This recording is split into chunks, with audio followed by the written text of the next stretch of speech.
October 14, 2020. For years now it has been clear that Donald Trump is the most corrupt president in American history. No previous president has continued to operate a vast personal business empire while in office, creating more than 3,000 identifiable conflicts of interest. As I predicted 3 days before he was inaugurated, he has constantly jammed taxpayer money into his own pockets, corruptly bullied foreign powers into doing him political favors, and turned the Department of Justice into an arm of his campaign. Now that the New York Times has gotten access to many years of Trump's tax returns, we have new confirmed details about one particular aspect of his corruption: getting paid for political favors. In essence, he has turned the American executive branch into a giant bribery scheme. Wealthy people with business before the state stuff money into Trump's pockets through his many properties, and in return he gives them the contracts or policy concessions they want. Here's how the bribery machine works. An interested party spends tens or hundreds of thousands of dollars at one of Trump's hotels, or golf resorts, or at Mar-a-Lago. That gets them in front of Trump, as he has spent nearly 400 days as president of those locations, and in his good graces, because he is exceptionally greedy. Then he is easily convinced to help them on some matter of policy. Just 60 customers with interests at stake before the Trump administration brought his family business nearly $12 million during the first 2 years of his presidency, the Times found. Almost all saw their interests advanced, in some fashion, by Mr. Trump or his government. New York Times: Our corporation, a government contractor fighting off a rival in court, held 2 retreats at the Trump National Doral Resort, paying the president $120,746. It kept its contract and got new ones.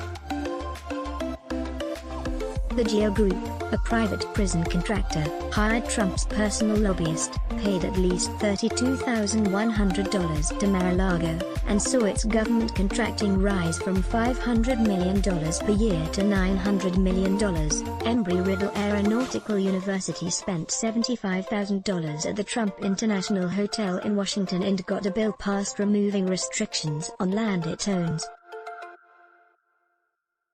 And those are just 3 of over 100 companies that spent bigly at Trump's various properties. Various right-wing religious groups paid 6-figure sums to Trump through his properties, and received an array of favorable policies from the administration, including appointments of anti-abortion judges and measures exempting religious groups from anti-discrimination laws.